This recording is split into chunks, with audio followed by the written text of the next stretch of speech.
வணக்கம். புதுச்சேரியில் ரூபாய் 576 கோடி மதிப்பில் தலைமை செயலகத்துடன் கூடிய புதிய சட்டமன்ற வளாகம் கட்ட கவர்னர் ஒப்புதல் அளித்துள்ளதாக சபாநாயகர் செல்வம் தெரிவித்துள்ளார்.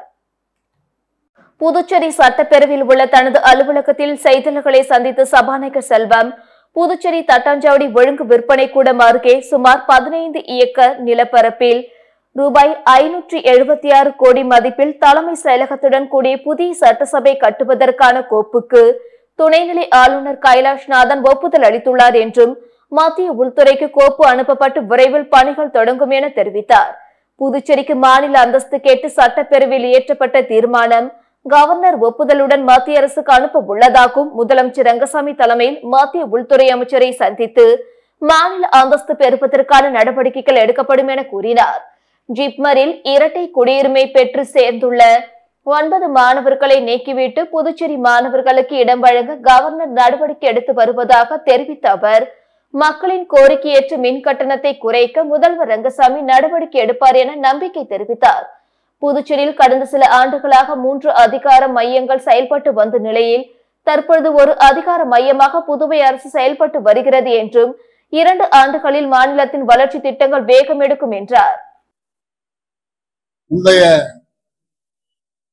ஆளுநர் துணைநிலை ஆளுநர் அவர்களால் நிறுத்தி வைக்கப்பட்டிருந்த புதிய சட்டப்பேரவைக்கான கோப்பானது நேற்றைய தினம் நம்முடைய மாண்புமிகு துணைநிலை ஆளுநர் கைலாசநாதன் அவர்கள் கையொப்பமிட்டு மத்திய அரசுக்கு புதிய சட்டப்பேரவை புதிய சட்டப்பேரவை தலைமைச் செயலகத்துடன் கூடிய புதிய சட்டப்பேரவை வளாகமானது ஒப்புதல் பெறப்பட்டு மத்திய அரசுக்கு அனுப்பப்பட்டுள்ளது.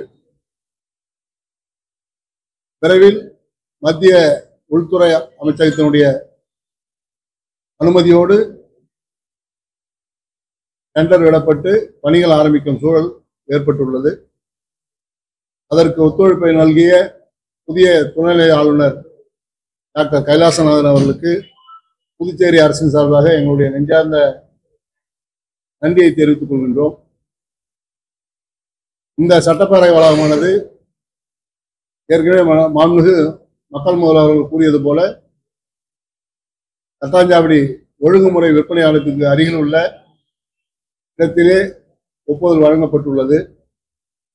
ஏறத்தாழ 15 ஏக்கர் பரப்பளவு கொண்ட இடத்தில் புதிய தலைமைச் செயலகத்துடன் கூடிய சட்டப்பேரவை வளாகமானது அமைய உள்ளது என்பதை மகிழ்ச்சியோடு தெரிவித்துக் கொள்கின்றோம்.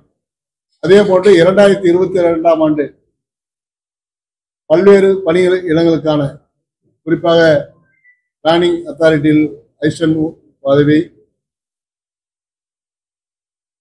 அக்ரிகல்ச்சர் விவசாயத்துறையில் ஏஓ பதவி மற்றும் ஆர்டிஓ டிரான்ஸ்போர்ட் டிபார்ட்மெண்டிலே துணை மோட்டார் ஆய்வாளர் ஆகிய பணிகளுக்கான 180 இடங்களுக்கான நான்-பி கெஸ்டட் பதவிகளில் அனைத்து வகுப்பினரும் எம்பிசி, குறிப்பாக எம்பிசி நீக்கப்பட்டிருந்தது. மாண்புமிகு முதல்வர் சட்டப்பேரவையில் அறிவித்ததற்கிணங்க அதற்கும் நேற்றைய தினம் நம்முடைய துணைநிலை ஆளுநர் மாண்புமிகு கைலாசநாதன் அவர்கள் ஒப்புதல் அளித்து எம்பிசி இடஒதுக்கீடும் மற்றும் மற்ற ஜாதியினருக்கான உள்ஒதுக்கீடும் இணைத்து புதிய ஜிஓவை இஷ்யூ பண்ணுவதற்கான ஆணையை பிறப்பித்துள்ளார். ஆக 2 உத்தரவும் மிக ஏறத்தாழ 1.5 ஆண்டுகளாக கிடப்பில் போடப்பட்டிருந்த 2 உத்தரவும் நேற்றைய தினம் நம்முடைய மாண்புமிகு துணைநிலை ஆளுநர் அவர்களால் ஒப்புதல் வழங்கப்பட்டிருக்கிறது. அதற்கு புதுச்சேரி அரசின் சார்பாகவும் இதற்காக அனைத்து சட்டமன்ற உறுப்பினரும் சட்டப்பேரவையிலே தங்களுடைய சட்டப்பேரவை கட்டப் போறீங்களா இல்லையா என்று பல்வேறு கேள்வி கலைஞர்கள் எழுப்பியிருந்தனர். அவர்களுக்கு மரியாதை செலுத்தும் விதமாக நம்முடைய துணைநிலை ஆளுநர் அவர்கள் ஒப்புதல் வழங்கியிருக்கிறார். அரசு மாண்புமிகு தேசிய ஜனநாயக கூட்டணி அரசோடு ஒருங்கிணைந்து மக்கள் பணிகளை செய்வதற்கான அத்தனை பணிகளையும் நம்முடைய துணைநிலை ஆளுநர் கைலாசநாதன் அவர்கள் ஒப்புதல் வழங்கியிருப்பது வரவேற்புக்குரிய ஒன்றாகும், பாராட்டுக்குரிய ஒன்றாக கருதுகின்றோம். ஆக இனிமேல் அரசு தொய்வில்லாமல் அத்தனை காரியங்களும் நடைபெறும் என்பதை இதன் மூலம் தெரிவித்துக் கொள்கிறேன். புதுச்சேரியில் விபத்துக்கள் ஏற்படாத வகையில் சாலையோர கடைகளை அமைக்க வேண்டுமென முதல்வர் ரங்கசாமி அறிவுறுத்தியுள்ளார். புதுச்சேரியில் சாலையோர வியாபாரிகளுக்கான உணவு திருவிழா மற்றும் சாலையோர வியாபாரிகளுக்கான கடனுதவி வழங்கிய திட்டத்தை சிறப்பாக செயல்படுத்திய நகராட்சிகள், வங்கிகள் கடனை திருப்பி செலுத்திய சாலையோர வியாபாரிகளுக்கு பரிசு வழங்கும் விழா நடைபெற்றது. கடற்கரை சாலையில் நடைபெற்ற விழாவை துணைநிலை ஆளுநர் கைலாஷ்நாதன், முதல்வர் ரங்கசாமி ஆகியோர் தொடங்கி வைத்து சாலையோர வியாபாரிகள் அமைத்த கைவினை உணவு அரங்குகளை பார்வையிட்டனர். விழாவில் பேசிய முதல்வர் ரங்கசாமி, புதுச்சேரியில் 2447 பதிவு பெற்ற சாலையோர வியாபாரிகள் பிரதமரின் கடனுதவி திட்டத்தால் பயனடைந்துள்ளனர். புதுச்சேரியின் தனிநபர் வருவாய் ரூபாய் 2.75 லட்சமாக உயர்ந்துள்ளது. புதுவைக்கு சுற்றுலா பயணிகள் அதிகம் வருவதுடன் சாலையோர கடைகளில்தான் அவர்கள் உணவை உண்கின்றனர். எனவே விபத்துக்கள் ஏற்படாத வகையில் சாலையோர கடைகளை அதன் உரிமையாளர்கள் அமைக்க வேண்டும் என்றார். இந்த நிகழ்ச்சியில் சபாநாயகர் செல்வம், அமைச்சர் லட்சுமி நாராயணன் உட்பட அதிகாரிகள் கலந்து கொண்டனர். புதுச்சேரி கடலூர் சாலை ரெட்டிச்சாவடி மலட்டாற்றில் புதியதாக கட்டப்பட்டுள்ள மேம்பாலத்தை முதல்வர் ரங்கசாமி மக்கள் பயன்பாட்டிற்கு திறந்து வைத்தார். புதுச்சேரி பொதுப்பணித்துறை நெடுஞ்சாலை கோட்டம் சார்பில் ரெட்டிச்சாவடி மலட்டாற்றில் 5,35 லட்சம் ரூபாய் செலவில் புதிதாக மேம்பாலம் அமைக்கும் பணியை கடந்த 2022ஆம் ஆண்டு ஏப்ரல் மாதம் முதல்வர் ரங்கசாமி பூமி பூஜை செய்து துவக்கி வைத்தார். தற்பொழுது பாலத்தின் கட்டுமான பணிகள் முடிவடைந்த நிலையில் திறப்பு விழா நேற்று நடந்தது. இதில் முதல்வர் ரங்கசாமி ரிப்பன் வெட்டி பாலத்தை திறந்து வைத்து பயன்பாட்டிற்கு அர்ப்பணித்தார். சிறப்பு அழைப்பாளர்களாக சபாநாயகர் செல்வம், அமைச்சர் லட்சுமி நாராயணன், லட்சுமிகாந்தன் எம்எல்ஏ உள்ளிட்டோர் கலந்து கொண்டனர். இந்நிகழ்ச்சியில் பொதுப்பணித்துறை தலைமை பொறியாளர் தீனதயாளன், கண்காணிப்பு பொறியாளர் வீரசெல்வம், தேசிய நெடுஞ்சாலை பிரிவு செயற்பொறியாளர் பாலசுப்பிரமணியன், உதவி பொறியாளர் ஜெயராஜ், இளநிலை பொறியாளர் கண்ணன் உள்ளிட்டோர் கலந்து கொண்டனர். திருபுவனை தொகுதிக்குட்பட்ட 6 மாற்றுத்திறனாளிகளுக்கு ரூபாய் 5,40,000 மதிப்பீட்டில் சமூக நலத்துறை மூலம் மோட்டார் வாகனம் வழங்கும் நிகழ்ச்சி திருபுவனை சட்டமன்ற உறுப்பினர் அலுவலகத்தில் நடைபெற்றது. புதுச்சேரி மாநிலம் திருபுவனை சட்டமன்ற தொகுதிக்குட்பட்ட 6 மாற்றுத்திறனாளிகளுக்கு ரூபாய் 5,40,000 மதிப்பீட்டில் சமூக நலத்துறை மூலம் மோட்டார் வாகனம் வழங்கும் நிகழ்ச்சி திருபுவனை சட்டமன்ற உறுப்பினர் அலுவலகத்தில் நடைபெற்றது. இந்நிகழ்ச்சியில் தொகுதியின் சட்டமன்ற உறுப்பினர் அங்காளன் கலந்து கொண்டு பயனாளிகளுக்கு மோட்டார் வாகனத்தை வழங்கினார். இதில் சமூக நலத்துறை இயக்குநர் ராகினி, துணை இயக்குநர் ஆறுமுகம் மற்றும் அதிகாரிகள் அன்பழகன், சுருதி உட்பட சட்டமன்ற உறுப்பினரின் ஆதரவாளர்கள், பொதுமக்கள் என ஏராளமானோர் கலந்து கொண்டனர். புதுச்சேரியில் முதுநிலை பல் மருத்துவ படிப்பிற்கு 3வது சுற்று சீட் ஒதுக்கீடு பட்டியல் வெளியிடப்பட்டுள்ளது. இது தொடர்பாக புதுச்சேரி சென்டாக் ஒருங்கிணைப்பாளர் அமன் சர்மா வெளியிட்டுள்ள செய்திக்குறிப்பில், முதுநிலை பல் மருத்துவ படிப்பில் அரசு ஒதுக்கீடு, நிர்வாக ஒதுக்கீடு மற்றும் சிறுபான்மையினர் ஒதுக்கீட்டு இடங்களுக்கான வரைவு சீட் ஒதுக்கீடு பட்டியல் சென்டாக் இணையதளத்தில் வெளியிடப்பட்டு ஆட்சேபனைகள் பெறப்பட்டது. அதன் அடிப்படையில் திருத்தங்கள் செய்யப்பட்டு தற்காலிக சீட் ஒதுக்கீடு பட்டியல் நேற்று வெளியிடப்பட்டது. இதில் சீட் ஒதுக்கப்பட்டுள்ள மாணவர்கள் தங்களது டேஷ்போர்டில் உள்நுழைந்து சீட் ஒதுக்கீடு உத்தரவை பதிவிறக்கம் செய்து அதனை இன்று 31ஆம் தேதி மாலை 6 மணிக்குள் சம்பந்தப்பட்ட கல்லூரி முதல்வரிடம் சமர்ப்பித்து சேர வேண்டும். முதுநிலை பல் மருத்துவ படிப்புக்கான கல்வி கட்டண விவரம் சென்டாக் இணையதளத்தில் பதிவேற்றம் செய்யப்பட்டுள்ளது. மாணவர்கள் தங்களது டேஷ்போர்டில் உள்நுழைந்து சென்டாக் கணக்கில் கல்வி கட்டணத்தை செலுத்த வேண்டும். பணம் செலுத்துவதற்கு முன்பு உதவி வழிமுறைகளை கவனமாக படிக்கவும். சென்டாக் மூலம் வசூலிக்கப்படும் கல்வி கட்டணம் சம்பந்தப்பட்ட கல்லூரிகளுக்கு மாற்றப்படும். அரசு ஒதுக்கீடு இடங்கள் ஒதுக்கப்பட்ட எஸ்சி, எஸ்டி மாணவர்கள் எந்த கட்டணத்தையும் செலுத்த வேண்டியதில்லை. அவர்களுக்கான கல்வி கட்டணம் ஆதி திராவிட நலத்துறை மூலம் செலுத்தப்படும்.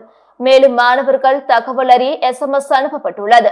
மாணவர்களுக்கு ஏதேனும் கேள்வி இருந்தால் சென்டாக் உதவி மையத்தை 0412265557 மற்றும் 26555571 என்ற தொலைபேசி எண்ணை தொடர்பு கொள்ளலாம் என்று தெரிவிக்கப்பட்டுள்ளது. கவிஞர் புதுவை சிவம் நினைவு தினத்தையொட்டி அவரது சிலைக்கு சபாநாயகர் செல்வம், அமைச்சர்கள் மாலை அணிவித்து மரியாதை செலுத்தினார்கள். புதுவை அரசு சார்பில் கவிஞர் புதுவை சிவம் நினைவு நாள் இன்று அனுசரிக்கப்பட்டது. இதனையொட்டி காமராஜ் சாலை சித்தன்குடி சந்திப்பில் அமைந்துள்ள அவரது திருவுருவ சிலைக்கு சட்டப்பேரவைத் தலைவர் செல்வம், பொதுப்பணித்துறை அமைச்சர் லட்சுமி நாராயணன், ஆதி திராவிடர் நலத்துறை அமைச்சர் சாய் சரவணன் குமார், சட்டமன்ற உறுப்பினர் பாஸ்கர் என்கிற தட்சிணாமூர்த்தி ஆகியோர் மாலை அணிவித்து மரியாதை செலுத்தினர். அதனைத் தொடர்ந்து கவிஞர் புதுவை சிவத்தின் குடும்பத்தினர், தமிழ் ஆர்வலர்கள், கவிஞர்கள் உட்பட பலர் புதுவை சிவம் அவர்களின் சிலைக்கு மாலை அணிவித்து மரியாதை செலுத்தினார்கள். வில்லியனூர் தட்டாஞ்சாவடி ஸ்ரீ அகோர வீரபத்திரர் ஆலயம் ஸ்ரீ பால்முத்து மாரியம்மன் ஆலய சடல் திருவிழாவில் திரளான பக்தர்கள் பங்கேற்று சுவாமி தரிசனம் செய்தனர். வில்லியனூர் தட்டாஞ்சாவடி ஸ்ரீ அகோர வீரபத்திரர் ஆலயம் ஸ்ரீ பால்முத்து மாரியம்மன் ஆலய சடல் பிரம்மோற்சவ விழாவினை முன்னிட்டு கடந்த 22ஆம் தேதி வியாழக்கிழமை கொடியேற்றம் நடைபெற்றது. முக்கிய நிகழ்வாக நேற்று சடல் திருவிழா வெகு விமர்சையாக நடைபெற்றது. தொடர்ந்து சுவாமிக்கு பல்வேறு அபிஷேகங்கள் செய்யப்பட்டு மகா தீபாராதனை காண்பிக்கப்பட்டது. இந்நிகழ்ச்சியில் வில்லியனூர் தொகுதியின் சட்டமன்ற உறுப்பினரும் எதிர்க்கட்சி தலைவருமான சிவா உட்பட திரளான பக்தர்கள் கலந்து கொண்டு சுவாமி தரிசனம் செய்தனர். புதுச்சேரி காவல்துறையில் 305 போலீசார் அதிரடியாக இடமாற்றம் செய்யப்பட்டுள்ளனர். புதுச்சேரி காவல்துறையில் கடந்த சில தினங்களுக்கு முன்பு இன்ஸ்பெக்டர்கள், சப் இன்ஸ்பெக்டர்கள் மற்றும் காவலர்கள் என 400க்கும் மேற்பட்டோர் கூண்டோடு இடமாற்றம் செய்யப்பட்டனர். அதன் பின் அடுத்த சில மணி நேரங்களில் அந்த உத்தரவு ரத்து செய்யப்பட்டதாக அறிவிப்பு வெளியானது. இது காவல்துறையின் வட்டாரத்தில் பரபரப்பை ஏற்படுத்தியுள்ளது. இந்நிலையில் புதுச்சேரி காவல்துறையில் பணியாற்றி வரும் காவலர்கள் 305 பேர் அதிரடியாக இடமாற்றம் செய்யப்பட்டு உள்ளனர். இவர்களில் பெரும்பாலானவர்கள் புதுச்சேரி ஆயுதப்படையில் பணியாற்றி வருபவர்கள் என்பது குறிப்பிடத்தக்கது. இதற்கான உத்தரவை புதுச்சேரி காவல்துறை தலைமையகம் எஸ்பி சுபம் கோஷ் பிறப்பித்துள்ளார்.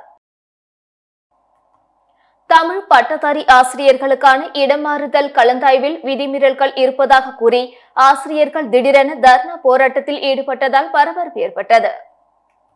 புதுச்சேரி காரைக்காலில் பணியாற்றும் தமிழ் பட்டதாரி ஆசிரியர்கள் 245 பேருக்கு பணியிட மாறுதல் கலந்தாய்வு கல்வித்துறை வளாகத்தில் நேற்று முன்தினம் தொடங்கியது.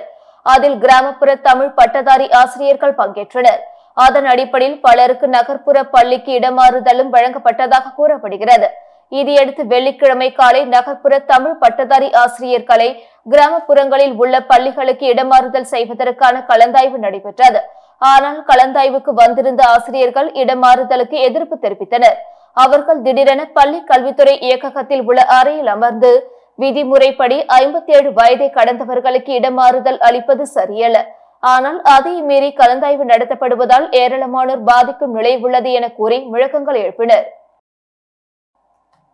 வானூர் பத்திரப்பதிவு அலுவலகத்தில் லஞ்ச ஒழிப்பு போலீசார் நடத்திய அதிரடி சோதனையில் ரூபாய் 1,05,730 ரொக்கப்பணம் சிக்கியது.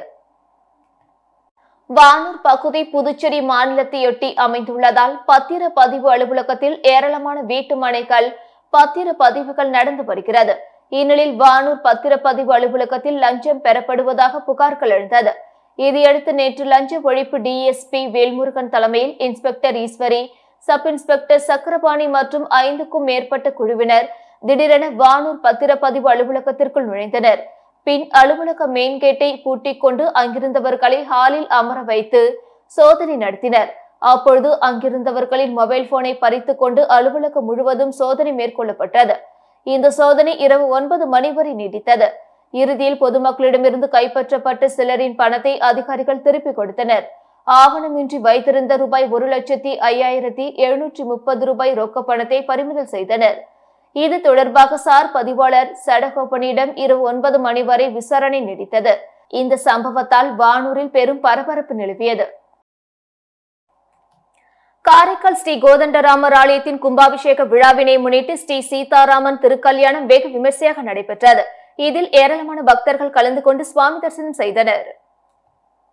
காரைக்கால் கோவில் 10 பகுதியில் அமைந்துள்ள ஸ்ரீ சுயம்பர தபஸ்வினி சமேத ஸ்ரீ பார்வதீஸ்வரர் தேவஸ்தானத்திற்குட்பட்ட ஸ்ரீ கோதண்டராமர் ஆலய மகா கும்பாபிஷேகத்தை முன்னிட்டு ஸ்ரீ கோதண்டராமர் சீதா திருக்கல்யாணம் வெகு விமர்சையாக நடைபெற்றது.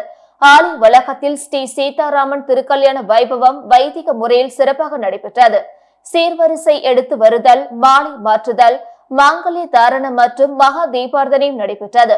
முன்னதாக ஸ்ரீ கோதண்டராமர், சீதா தேவி, லட்சுமணன், பஞ்சமுக ஆஞ்சநேயர் ஆகிய மூலவர்களுக்கு மகா தீபார்த்தனையும் நடைபெற்றது. ஸ்ரீ கோதண்டராமர் சீதா திருக்கல்யாண வைபவத்தில் ஏராளமான பக்தர்கள் கலந்து கொண்டு சுவாமி தரிசனம் செய்தனர். இளம் விஞ்ஞானிகளை கண்டறியும் தேசிய அறிவியல் திறனறி தேர்வில் பங்கேற்க பள்ளி மாணவர்களுக்கு அழைப்பு விடுக்கப்பட்டுள்ளது.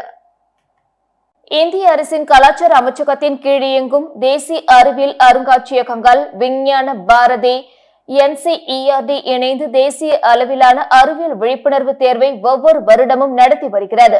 அறிவியல் மனப்பான்மையை மாணாக்கர்களிடம் வளர்ப்பதோடு அறிவியல் மற்றும் ஆராய்ச்சி துறையில் ஈடுபாட்டை அதிகரிக்கவும் இத்தேர்வு நடத்தப்பட்டு வருகிறது. இந்தியா முழுவதும் இத்தேர்வானது வரும் அக்டோபர் 23ஆம் தேதி மற்றும் அக்டோபர் 27ஆம் தேதி ஆகிய 2 தினங்களில் இணைய வழியில் நடக்க உள்ளது.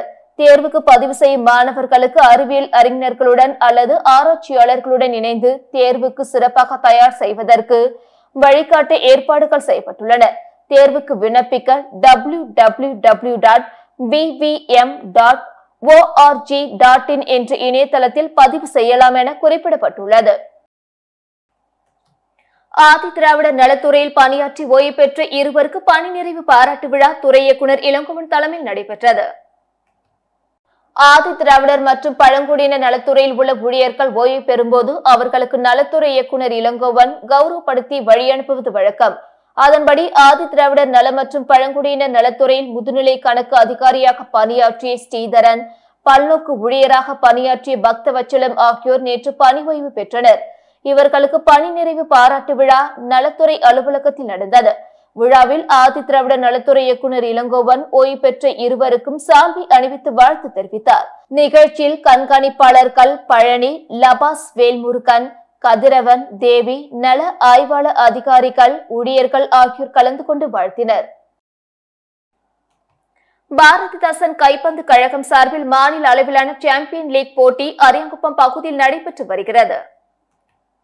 பாரதிதாசன் கைப்பந்து கழகம் சார்பில் மாநில அளவிலான சாம்பியன் லீக் கைப்பந்து போட்டி அரியாங்குப்பம் சுப்பையா விளையாட்டு மைதானத்தில் நடைபெற்று வருகிறது. இதில் நேற்று துவங்கிய ஆட்டத்திற்கு சிறப்பு விருந்தினராக காலாப்பட்டு சட்டமன்ற உறுப்பினர் கல்யாண சுந்தரம், அதிமுக மாநில பொருளாளர் ரவி பாண்டுரங்கன், கம்யூனிஸ்ட் கட்சி நிர்வாகி அபிஷேகம் ஆகியோர் சிறப்பு விருந்தினராக பங்கேற்று விளையாட்டு வீரர்களை அறிமுகம் செய்து உற்சாகப்படுத்தி விளையாட்டு போட்டியினை துவக்கி வைத்தனர். கடந்த புதன்கிழமை துவங்கி இவ்விளையாட்டு போட்டியானது தொடர்ந்து 5 நாட்கள் நடைபெறுகிறது. இதில் புதுச்சேரியை சேர்ந்த சிறந்த 8 அணிகளும், தமிழகத்தை சேர்ந்த 4 அணிகள் மற்றும் பெண்கள் அணியின் அருண் இப்போட்டியில் பங்கேற்று விளையாடி வருகின்றனர். இதன் இறுதிப் போட்டி நாளை ஞாயிற்றுக்கிழமை அன்று மாலை நடைபெறவிருக்கிறது. புதுச்சேரியில் இளநிலை மருத்துவ படிப்புகளுக்கான இறுதி பட்டியலை சென்டாக் நிர்வாகம் வெளியிட்டுள்ளது.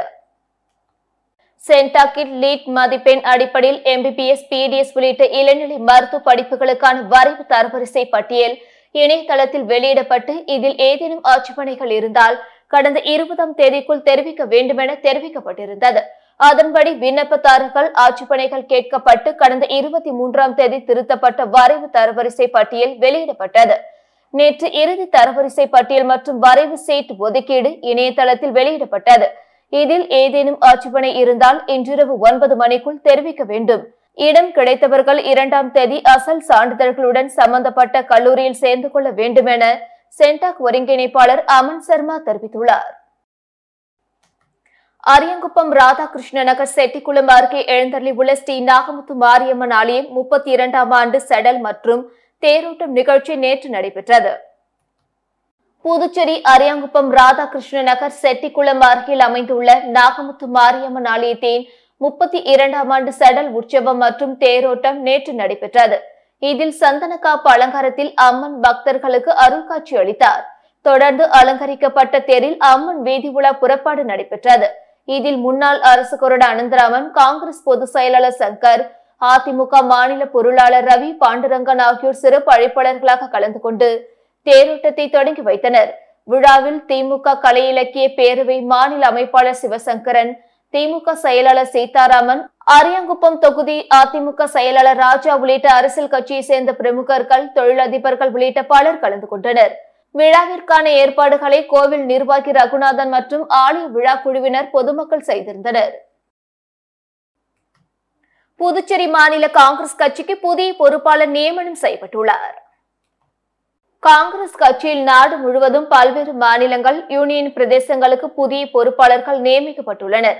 அதன்படி தமிழ்நாடு மற்றும் புதுச்சேரி மாநிலங்களுக்கு கட்சியின் அகில இந்திய செயலாளர் சுராஜ் ஹெக்டே புதிய பொறுப்பாளராக நியமிக்கப்பட்டுள்ளார். இவர் கர்நாடக மாநிலத்தை சேர்ந்தவர். இவர் இதற்கு முன்பு அகில இந்திய காங்கிரஸ் கட்சியில் இளைஞர் காங்கிரஸ் பொறுப்பாளராக இருந்தவர் என்பது குறிப்பிடத்தக்கது. இத்துடன் செய்திகள் நிறைவடைந்தன. வணக்கம்.